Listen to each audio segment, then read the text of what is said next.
বয়স শুধু একটি সংখ্যা। লিওনেল মেসিকে দেখলে যেন সেই কথাটাই আবারও একবার সত্যি বলে মনে হয়। ৩৯ বছর বয়সেও মাঠে তার দৌড়, গতি, নেতৃত্ব আর ম্যাচের ভাগ্য বদলে দেওয়ার ক্ষমতা দেখে মুগ্ধ পুরো ফুটবল বিশ্ব। আর তাই নিজের অধিনায়ককে নিয়ে একেবারেই অবাক নন আর্জেন্টিনার কোচ লিওনেল স্ক্যালোনি।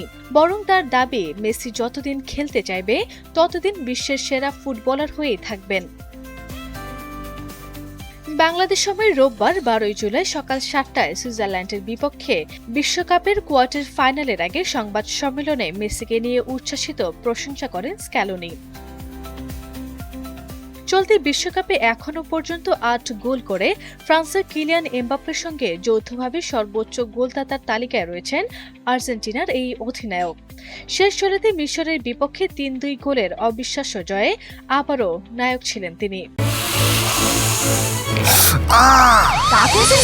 সেন্সিটিভিটি আমার নাই, আছে হোয়াইট প্লাস প্রো সেন্সিটিভ। দাঁতের সেন্সিটিভিটি ভুলে খান মন খুলে। একদিকে নিজের গোল, অন্যদিকে ক্রিস্টিয়ান রোমেরোর গোলের সহায়তা, সব মিলিয়ে ম্যাচের মোড় ঘুরিয়ে দেন মেসি। ম্যাচের শেষ ১১ মিনিটে ২ গোলে পিছিয়ে থাকা অবস্থা থেকে দুর্দান্ত প্রত্যাবর্তন করে কোয়ার্টার ফাইনালের টিকিট নিশ্চিত করে বর্তমান চ্যাম্পিয়নরা। আর সেই প্রত্যাবর্তনের কেন্দ্রবিন্দুতে ছিলেন মেসি। বিশ্বকাপ শুরুর আগে পেশির চোট নিয়ে তাকে ঘিরে কিছুটা শঙ্কা ছিল, কিন্তু স্ক্যালোনির মতে মাঠে তার ফিটনেস বা শারীরিক ক্ষমতায় কোনো ঘাটতি নেই। আর্জেন্টিনা কোচ বলেন, প্রতিটি ম্যাচে লিও প্রায় একই পরিমাণ দৌড়ায়।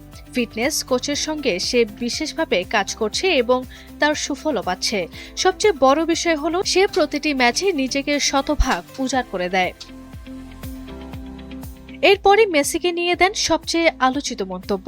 তিনি বলেন, যখন সে বুঝতে পারে যে প্রতিপক্ষের জন্য বিপদ তৈরি করতে পারবে, তখন সে যেন একবার একটি যন্ত্রে পরিণত হয়।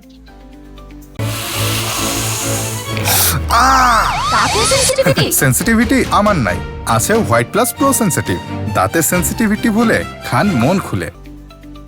মেসির বয়স নিয়ে যারা সন্দেহ প্রকাশ করেছিলেন তাদের উদ্দেশ্য ছিল স্ক্যালোনির বার্তা, আমি মোটেও অবাক নই। যারা তাকে ভালোভাবে চেনে না তারাই ভেবেছিল ৩৯ বছর বয়সে এসে সে আর আগের মতো খেলতে পারবে না।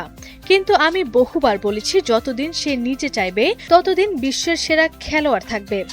আমি এটা শুধু তার কোচ বলেই বলছি না, আমি সত্যি তা বিশ্বাস করি। সামনে এখন সুইজারল্যান্ডের চ্যালেঞ্জ আর আর্জেন্টিনার কোটি ভক্তের আশা আরও একবার মেসির জাদুতেই বিশ্বকাপের মঞ্চে লেখা হবে নতুন কোনো রূপকথার গল্প। আরবি ইসলাম হিমু, এনটিভি অনলাইন।